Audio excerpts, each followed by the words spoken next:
Beleza, pessoal. Muito boa noite, todo mundo, mais uma vez. Muito obrigado pela presença. Espero que seja tão proveitoso para vocês quanto tem sido para mim fazer esses encontros. Tem sido realmente muito gratificante, inclusive para estudar essas coisas, né? Porque igual eu já comentei isso em algum lugar e eu sempre faço essas coisas meio que pensando nas dificuldades que eu tenho e conforme eu vou estudando também, eu consigo ter eu consigo resolver vários dos meus próprios problemas. Então, assim, tem sido uma experiência muito legal trazer essas reuniões aqui. A gente está no terceiro encontro, né? A ideia é fazer cinco e depois encerrar. Mas se por acaso tiver interesse, a gente pode manter isso mais para frente, ou numa segunda temporada, com outros assuntos, enfim, né? E aí a gente pode construindo isso junto depois. Mas tem sido muito legal fazer isso daqui. Espero que seja proveitoso para vocês também. A ideia de hoje é falar um pouco sobre a síndrome do impostor, que é uma coisa muito comum, principalmente para gente que é homem, né? Eu não sei se isso pega tanto mulher assim, que eu acho que a questão da mulher é mais comparativa, eu acho. Posso estar falando besteira, mas eu acho que a questão delas é muito mais comparativa. A gente talvez seja mais. As nossas inseguranças talvez sejam a gente com a gente mesmo. Eu sinto isso. Depois, se vocês quiserem colocar a opinião de vocês também, inclusive pode me interromper também a hora que quiser, a gente vai parando aqui e vai discutindo. E eu acho que essa coisa da gente com a gente mesmo, né? Tipo, cara, será que eu sou capaz? Será que eu consigo? Será que eu. Enfim, né? Tem toda uma construção disso, desde a relação com o nosso pai, que vai facilitar ou dificultar isso, até a gente virar adulto, enfim, né? Tem toda uma questão de, cara, será que eu dou conta? Será que eu sou o suficiente? Será que eu sou homem suficiente? Enfim, isso está sempre permeando. Então a gente vai falar um pouquinho sobre isso aqui, como que a gente resolve esse problema de uma forma bem prática, tá? Primeiro, o que que seria a síndrome do impostor, né? É, a gente pode chamar isso de medo de dar certo, né? Medo de conseguir o que a gente quer, medo de realmente subir um degrau, seja no que for, né? A gente fala geralmente em trabalho, na questão de ser promovido, mas quando a gente fala de paternidade, a gente vai ter o filho crescendo, né? Os desafios vão crescer, as coisas vão ficar mais complexas e isso independe da nossa vontade, né? Então, de alguma forma, a gente tem que fazer dar certo, mesmo com a complexidade aumentando. No trabalho, talvez, não, eu quero ficar aqui quieto no meu canto, não quero problema, não quero dor de cabeça, e aí você fica ali, tudo bem, né? Você não cresce. Mas com a paternidade, isso não vai ter como. Você vai ter que ir adquirindo outras responsabilidades, os problemas vão ficar mais complexos, a gente gostando ou não. E no final das contas, não é uma questão bem de. Falei, Ian, boa noite. Boa noite. E no final das contas, cara, o medo não é exatamente de dar certo, né? No final das contas, o medo é porque a gente tem expectativas externas muito grandes, né? As pessoas vão esperar coisas da gente e determinadas posições que a gente for tendo, determinadas funções sociais, a de pai e de funcionário, né? De dono de empresa. E a questão de aumento de demanda, né? A gente ouve popularmente. O brasileiro é um bicho que naturalmente ele tem um pouco de alergia ao trabalho, né? A gente fala que o brasileiro trabalha muito, uma verdade, é um dos povos que mais trabalha, mas a gente não gosta muito, assim. Pelo menos você pega a média, né, do brasileiro médio, o afegão médio, trabalho aqui, faço mais ou menos e tal, então, né, igual aquele cara lá do Flamengo, né, acho que foi o Vampiro, eles fingem que me pagam, eu finjo que trabalho, tem um negócio assim. E a ideia de que o prêmio para o bom funcionário é mais trabalho, ela é muito presente no imaginário do brasileiro. Não, eu vou ficar fazendo muita coisa, não, porque o nego vai me dar mais serviço e tal. Então, principalmente isso aqui, né? Expectativa externa, né, de conseguir atender isso e aumento de demanda. Esses são os grandes problemas. E aí, a gente tem isso como um resumo, né? O medo de não dar conta. E aí, o que que seria um impostor, né? Só para a gente definir direitinho, eu defini as outras aulas exatamente do que eu estava falando. Eu gosto de fincar essa bandeira, assim, cara, eu estou falando exatamente disso aqui, só para não ter confusão com o termo, né? O impostor é uma pessoa que se aproveita da credibilidade e da ignorância de outras pessoas para ludibriá-lo, né? Então, se você está numa posição que você não se acha merecedor daquilo, essa síndrome de impostor de alguma forma vai te pegar, né? Você vai se sentir mentiroso, vai se sentir hipócrita. No final das contas, essa é a sensação que deixa a gente estressado e ansioso e tudo mais. E aí, como é que a gente começa a desmontar esse problema, né? A gente tem basicamente duas formas de ficar ansioso. A gente tem a ansiedade que é normal, que é uma ansiedade. natural e até benéfica, né? E tem a ansiedade patológica. Uma prepara a gente para aquilo que a gente não conhece e que é uma coisa boa exatamente porque te instiga a se preparar. Quando eu estou preparando isso aqui, obviamente eu fico um pouco ansioso, assim, cara, será que isso aqui vai ficar legal? Será que não vai? Será que essa informação é importante? E aí isso me faz me preparar um pouco mais. Ah, cara, peraí, deixa eu assistir mais uma aula aqui sobre isso, deixa eu dar uma olhada no livro sobre isso. Então, essa, né, tem gente que é assim com falar em público, vou dar uma palestra, vou falar para muita gente, cara, vai dar uma ansiedade. Isso te faz se mover, te faz se preparar melhor. Ao contrário disso, a ansiedade patológica é aquela que paralisa. Né? Você realmente perde a conexão com o presente, você começa a ver coisas do futuro. Só que você vê, é como se o futuro viesse todo de uma vez para cima de você. E aí, como uma demanda muito grande, o futuro ele é muito maior do que o presente, que é só aqui, né? Então isso vem tipo uma enxurrada. E aí, quando você projeta esse futuro para o presente, você vai claramente paralisar e falar assim, cara, não tem como, não sei nem por onde eu começo. Então, é basicamente essa a distinção entre aquilo que, né, seria o normal e aquilo que seria o patológico da ansiedade. Por quê? Porque o futuro ele vai vir com novos desafios e novas ameaças. E aí a primeira coisa que vai aparecer é, cara, eu não me sinto preparado para nada disso, né? E aí parece que o futuro ele traz problemas que são insuperáveis. E aí eu queria perguntar se vocês conseguem identificar qual é o erro desse pensamento. Existe um erro categórico aqui nessa sensação. Cara, o futuro é muito difícil e é muito sombrio, eu não dou conta. O erro desse pensamento é exatamente você imaginar que a vida ela é uma foto. Na verdade, quando a gente está falando da vida humana, a gente está falando de uma narrativa, ou seja, é uma história que está acontecendo. Você, quando você olha para você mesmo hoje, você se imagina com as qualidades que você tem, os defeitos que você tem, e aí você é como se a gente imaginasse que isso vai ser para sempre. Que a gente vai ser para sempre essa foto do hoje que a gente é. E é uma frase que eu achei muito legal quando eu vi pela primeira vez, que a vida é um gerúndio, né? O gerúndio, se vocês lembrarem lá da tia Zuleika, lá da sexta série, ela falava do gerúndio, que era uma forma de verbo que indica uma ação contínua. Ou seja, a gente não para de viver a não ser que a gente morra. Né? Então a vida é um gerúndio. O gerúndio é aquele tempo verbal que o pessoal do telemarketing usa muito, né? Não, vou estar fazendo, vou estar olhando para o senhor, vou estar não sei o quê. Esse gerúndio, ele precisa estar muito claro para a gente, porque a gente não é uma foto, a gente está fazendo coisas o tempo todo, aprendendo coisas novas o tempo todo, adquirindo habilidade, pelo menos deveríamos, né? A gente devia estar correndo atrás disso aqui, na verdade. E adquirindo experiências novas. E por isso que eu coloquei na ordem que essas aulas estão, né? Maturidade, depois preguiça e agora síndrome do impostor, exatamente porque a importância da maturidade, ou seja, a capacidade que a gente tem de aprender com a nossa própria narrativa, aprender com os próprios erros, aprender a desviar de certos obstáculos que a gente já sabe que vão acontecer.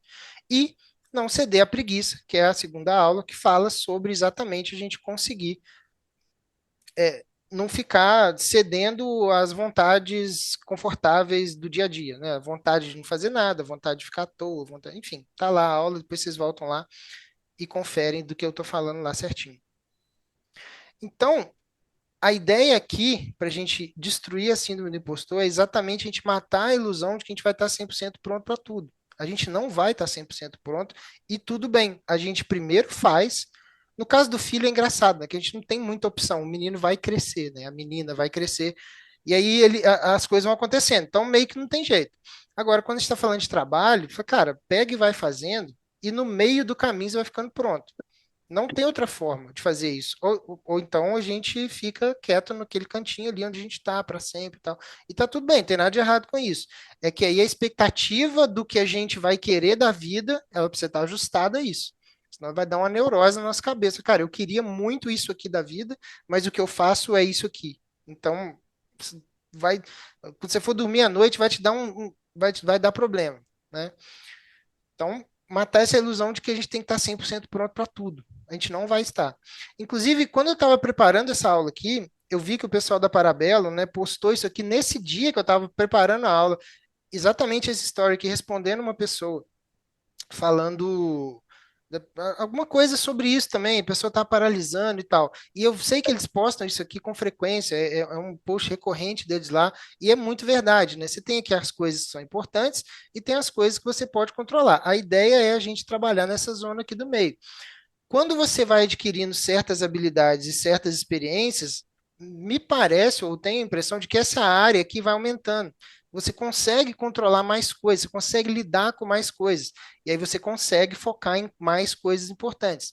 Mas isso é um processo, isso não vai acontecer da noite para o dia. Então, é importante essa paciência e não ficar paralisando, porque senão não vai adiantar nada, né?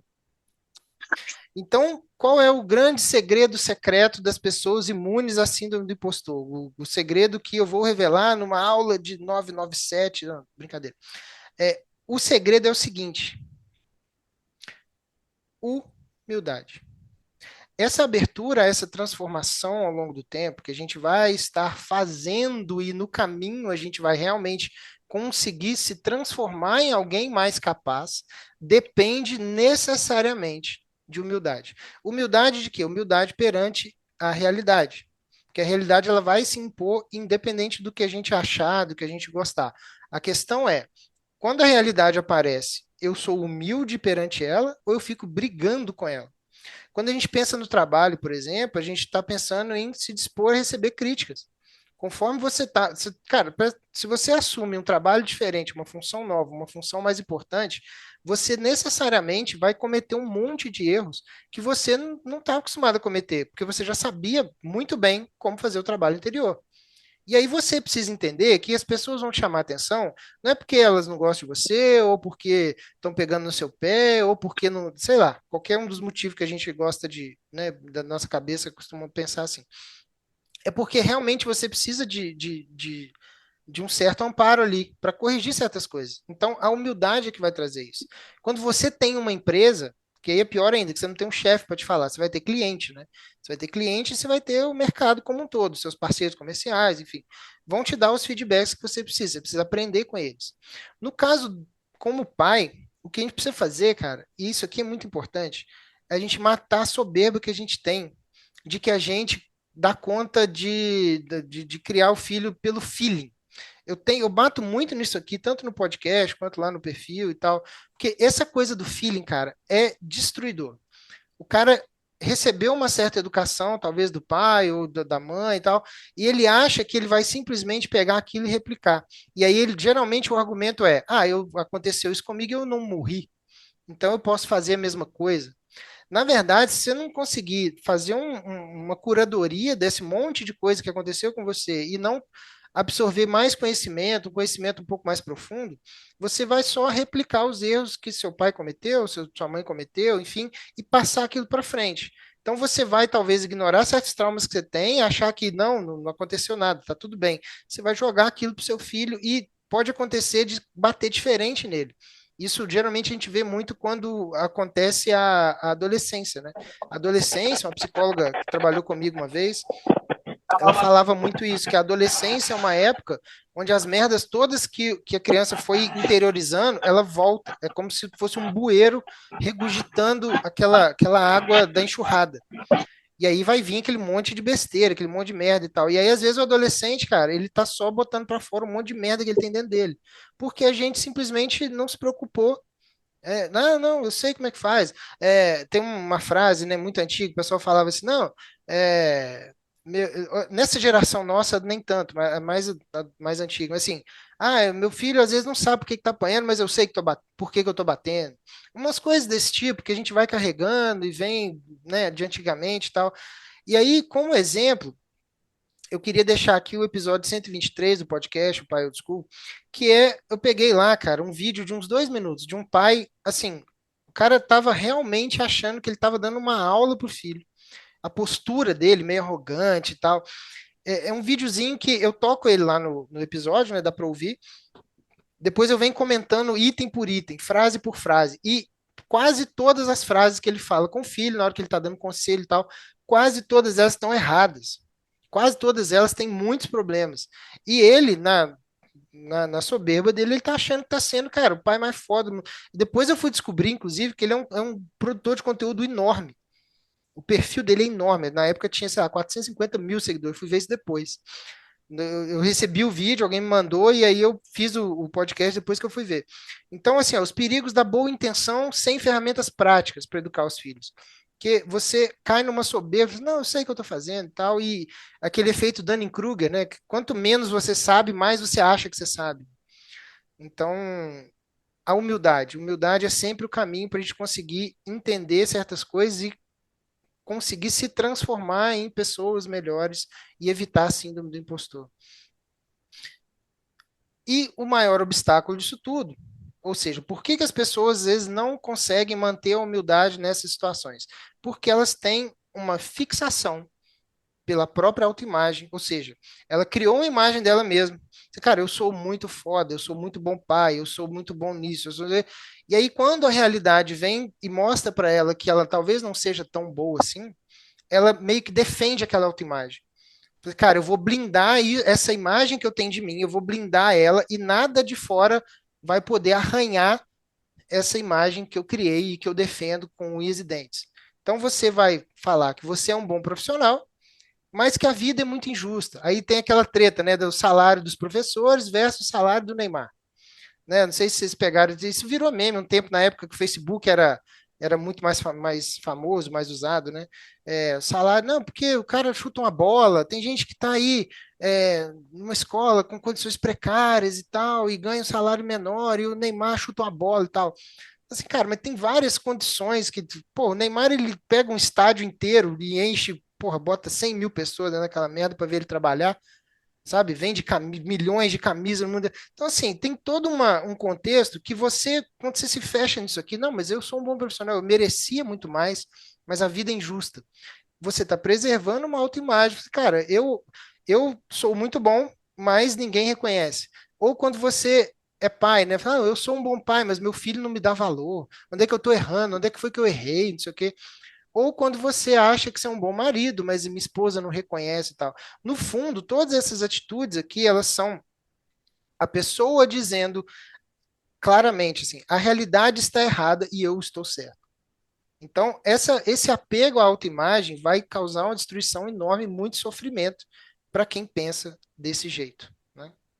Então, o grande resumo disso aqui é esse tripé aqui, essas três condições aqui. Uma condição de humildade, uma condição de agir, ou seja, você nunca vai conseguir superar a síndrome do impostor sem agir, porque você vai continuar sendo a mesma pessoa e os problemas vão chegando cada vez maiores, e conseguir aprender com a própria realidade, conseguir receber um tipo de feedback da vida, ou do chefe, ou do filho, ou da esposa, e falar assim, cara, não, realmente, eu preciso aprender como é que faz isso aqui, eu preciso mudar isso aqui. Então, basicamente, o que eu queria falar é isso. E aí a gente pode começar a bater um papo, se vocês quiserem acrescentar alguma coisa, colocar algum caso, enfim, tá com vocês. Consegue me ouvir? Perfeitamente. Enquanto tu estava comentando sobre isso aí, eu tava lembrando de um amigo meu, que a gente tem caminhado junto aí, e a gente, pelo fato de estar envolvido muito com a igreja, nossa comunidade local aqui, a gente, em alguma medida, sente muito esse aspecto. Eu não sei se isso está muito atrelado às questões de transcendência e tudo mais, e por envolver aspectos espirituais da vida das pessoas também, mas em alguma medida a gente acaba se sentindo um pouco impotente diante de responsabilidades, por exemplo, congregacionais, principalmente tendo em vista um povo, sabe, que precisa ouvir sobre a exposição da palavra muitas vezes. Enfim, então, isso, enquanto tu estava falando, eu estava lembrando e vendo o quanto o cenário da autossabotagem dentro de um contexto eclesiástico, muitas vezes, ele é muito gritante, muito presente. Por quê? Porque a gente se vê incapaz, realmente, diante da palavra de Deus exposta, guiar aquele povo para o que é transcendente, para o que é espiritual ou algo nesse sentido. E muitas vezes a gente não faz, ou quando faz realmente tendo a perspectiva de que a gente não é capaz de fazer aquilo ali. Mesmo que muitas vezes a fé passe para nós essas questões envolvendo é, a incapacidade, sim, que a gente tem de convencer o ser humano de algo nesse sentido. Mas eu estou falando do aspecto mais teológico e tudo mais, sabe? Então, assim, enquanto tu estava comentando sobre esses pontos, eu acabei fazendo esse exame de consciência e vendo que, em alguma medida, existe esse impostor, principalmente nesses aspectos espirituais. E seria, tá falando mais ou menos na visão do pastor, talvez? De o pastor conseguir conduzir uma igreja? Seria isso? Isso, sim, sim, eu não sou pastor, sabe? Mas o fato de auxiliar em determinadas funções que acaba sendo também de um pastor, em alguma medida a gente se vê, por exemplo, incapaz de guiar aquele povo na Sim, exposição da palavra, por exemplo, entendeu? sim. É uma responsabilidade muito grande, né? Sim, Uma sim. responsabilidade muito grande. Então, naturalmente, a gente já fica naturalmente nervoso, né? Agora, quando você imagina, eu não sei exatamente quais são os desafios de conseguir tocar, né, no dia a dia de uma igreja e tal, mas eu imagino que não seja algo trivial, né? Não é algo básico. Deve ter muitas coisas para olhar. De fato, deve ser um desafio grande. E também não é distante das questões envolvendo o próprio ensino espiritual dentro de casa, sabe? Envolvendo a esposa, Sim, os filhos, sim. acaba sendo mais desafiador ainda. Por quê? Porque dentro de um contexto eclesiástico eu posso ser um personagem. Dentro da minha casa, eu sou eu e assim, não tem como eu sustentar um personagem por muito tempo. Realmente. Excelente colocação. Isso que o Elias comentou aí também, na relação com criação de filhos, também cabe muito, porque a gente recebe uma criação e, claro que a gente quer melhorar a criação dos nossos filhos em relação a nós, mas a gente acaba perdendo a paciência, igual você falou que é um exercício de paciência, é uma melhora, tem que ser contínua. A gente meio que se perde nesse caminho e acaba fazendo, repetindo muitas coisas que você falou que ia fazer diferente. E às vezes sem E perceber, né? Que é o pior. Quando você vê, já aconteceu. exatamente. É realmente. Você sabe a história da mulher que fazia, cortava o frango de uma forma meio quadrada para fazer, aí foram descobrir, mas por que que você corta o frango desse jeito? Ah, não, porque minha mãe fazia. Aí ligaram para a mãe, ô, mãe, por que que você cortava o frango? Ah, não, porque minha mãe fazia. Aí que chegaram na avó, falaram, não, é porque a minha panela era pequenininha, só cabia o frango desse jeito. Então, assim, ela, ela tinha um motivo para fazer daquele jeito, foi passando para frente, no final das contas, ninguém sabia por que que estava fazendo daquele jeito. Ah, só cortei o frango assim, porque é assim que eu aprendi e tal, passei para frente. Realmente, e é um negócio que assim, a gente vai replicando isso, né, sem perceber o quanto isso é perigoso, às vezes, para quem está recebendo essa educação e tudo mais. Mateus, Tá me ouvindo? tô sim. Cara, esse assunto, síndrome do impostor, né?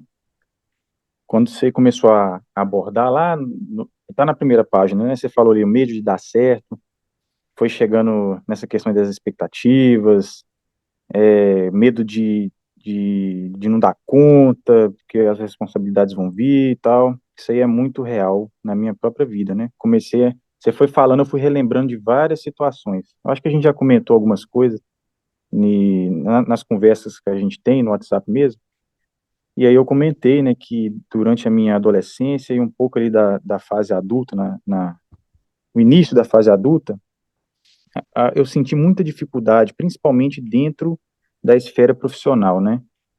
Eu lidava a gente lida com pessoas de todo tipo. Você vai lidar com pessoas que sabem tratar outras pessoas, mas você vai lidar também com pessoas que não sabem, no momento ali de estresse do trabalho mesmo, acaba que pela emoção, pela raiva que está sentindo da situação, vai lidar comigo ou com qualquer outro e despeja sobre ele uma braveza ali, né?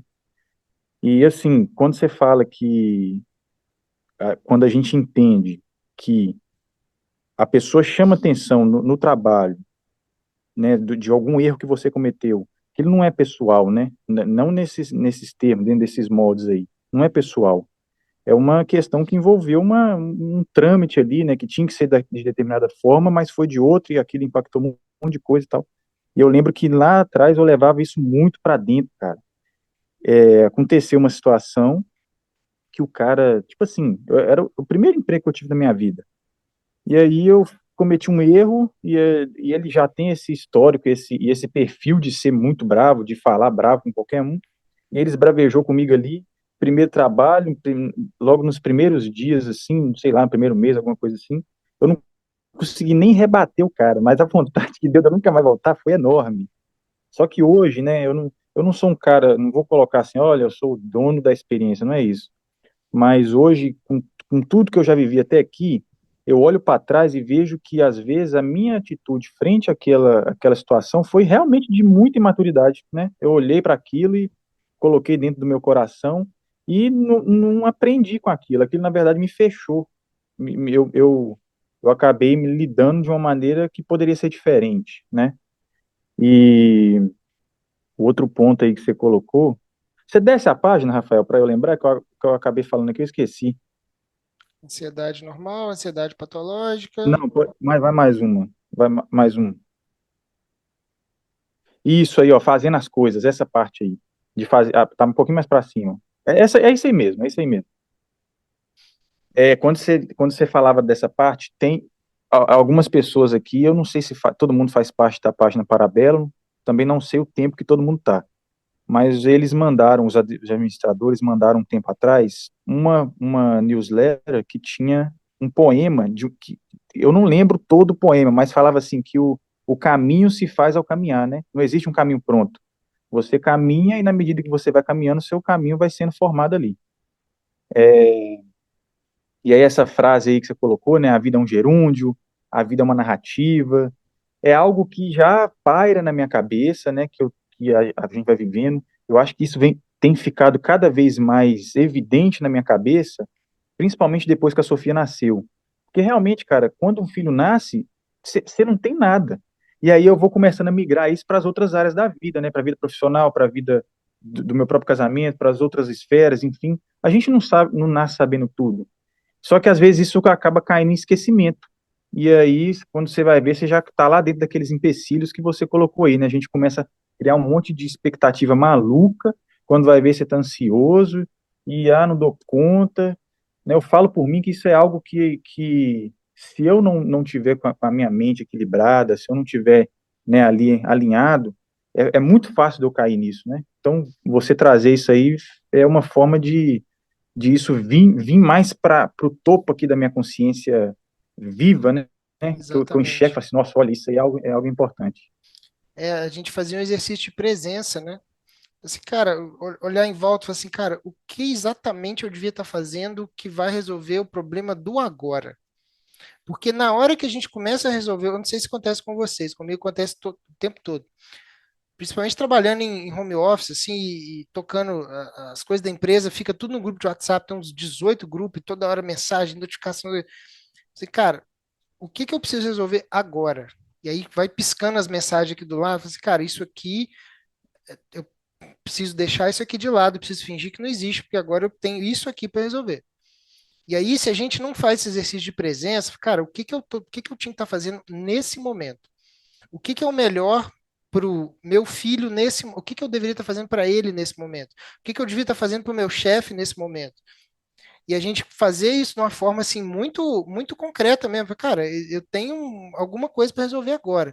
Não adianta eu ficar, não, porque, cara, semana que vem, não, porque não sei o quê. Aí começa a aparecer um monte de problema que você vê cara, vai ser difícil resolver. Às vezes começa a pensar, como que eu vou resolver um problema de semana que vem, sendo que o de agora não está pronto? E aí isso vira uma bola de neve, cara. Tem dia que às vezes eu termino o dia aqui, eu vou sentindo, né, que eu tô muito, muito, muito ansioso, e eu vou ver que são os dias que às vezes apareceu mais demanda, assim, mas são demandas para o futuro. Não é nada para agora. Mas foi aparecendo, por acaso chegou até mim, muita coisa ao mesmo tempo, e eu termino o dia, cara, exausto, morto, assim, é, cansado, esgotado. Não por causa do trabalho, mas por causa de um monte de coisa que foi me bombardeando que não é para fazer agora. E é muito louco isso, porque as demandas elas vão chegar, né? Dá para você falar assim, ô chefe, faz o seguinte, me fala disso aí só semana que vem, porque agora eu tô com outras coisas para fazer. Não dá para fazer isso. Ele vai falar, ó, eu preciso disso, isso, isso, isso, pro dia tal, pro dia tal, pro dia tal. E aí você se vira para gerenciar as emoções e tudo mais, né?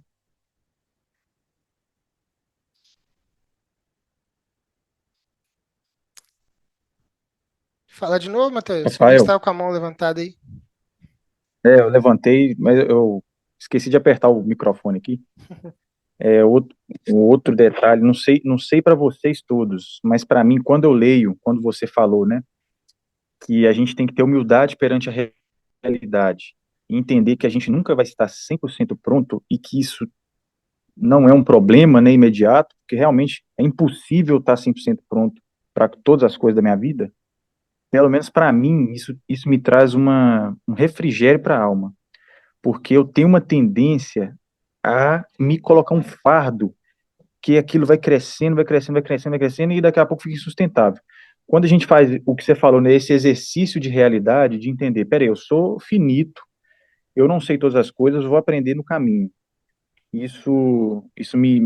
A gente alinha as expectativas, né? E isso fica leve. Você vai até com Traz mais ânimo leveza. para frente.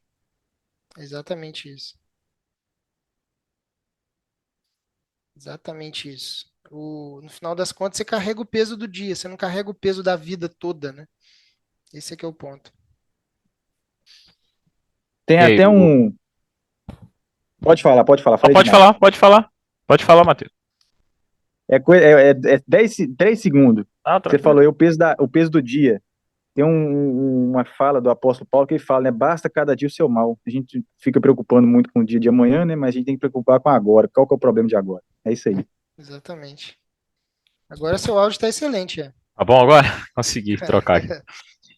Não, então, ainda mais você, né, Rafael? Você já me conhece, já falei isso várias vezes. Então, essa síndrome de impostor pra mim, eu acho que é isso, cara. Eu me vi aí, cara. Me vi aí e me vi num beco sem saída, porque eu já sei disso faz tempo e alguma coisa me bloqueia, cara. Me bloqueia. Na hora que você colocou o resumo lá embaixo, lá das três coisas, né? Ação, aprendizado. Eu acho que no meio desse caminho, a ação é o que ainda falta, cara. Eu tenho ações, mas ações curtas, de uma semana, que eu me vejo como o cara que resolveu todos os problemas, que eu não vou viver mais isso. Aí começa a dar tudo certo, eu me sinto, eu pareço que eu acho que eu tenho que voltar ao que eu era antes. Ah, não, agora eu já fiz tudo certo, eu posso vacilar de novo.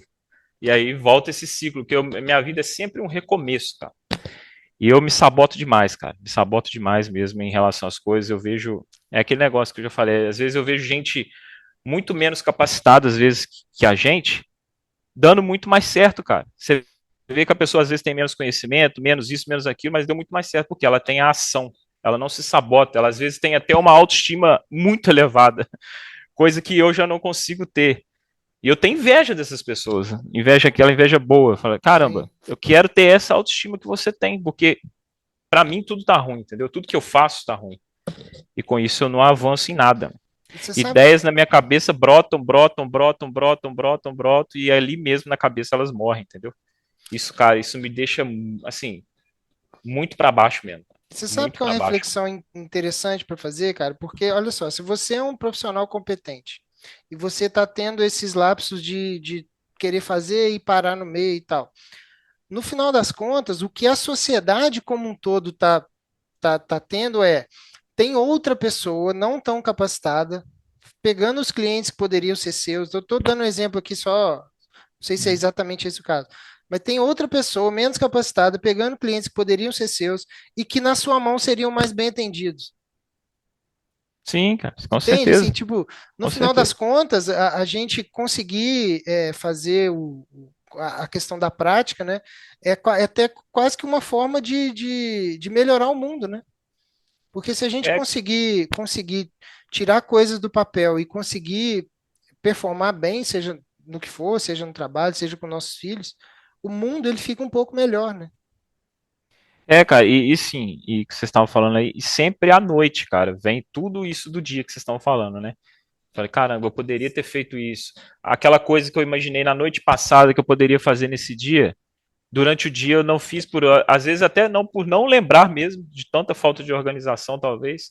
E à noite ela vem de novo. Parece que durante o dia ela apaga. Ela simplesmente some da minha cabeça e vai mais um dia à noite de arrependimento de não ter feito. E mais um dia se É isso passou, é mesmo, menos um dia que a gente tem, né? Então, exatamente. cara, assim, eu me sinto muito mal mesmo em relação a isso. Eu tento melhorar mesmo, mas eu acho que já é questão de talvez ajuda mesmo, entendeu? Vamos conversar depois sobre Procurar. isso, cara.